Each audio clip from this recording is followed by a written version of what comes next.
নির্বাচনের পর রাজনৈতিক সরকার ক্ষমতা গ্রহণ করলেই দায়িত্ব থেকে সরে দাঁড়ানোর ঘোষণা দিয়েছেন ঢাকা বিশ্ববিদ্যালয়ের উপাচার্য অধ্যাপক ডক্টর নিয়াজ আহমদ খান।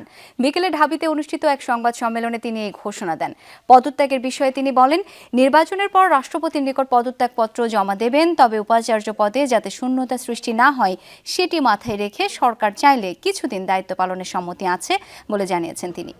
2024 সালের 5 আগস্ট আওয়ামী লীগ সরকারের পতনের পর 10 আগস্ট পদত্যাগ করেন তৎকালীন উপাচার্য অধ্যাপক ডক্টর মাকসুদ কামাল। এরপর 27 আগস্ট ঢাকা বিশ্ববিদ্যালয়ের উন্নয়ন অধ্যয়ন বিভাগের সাবেক চেয়ারম্যান ডক্টর নিয়াজ আহমদ খানকে নিয়োগ দেওয়া হয়। দায়িত্ব পালনের পর্বে আমরা একটি ভালো পর্যায়ে আসি এবং আমি সরে দাঁড়াতে চাই।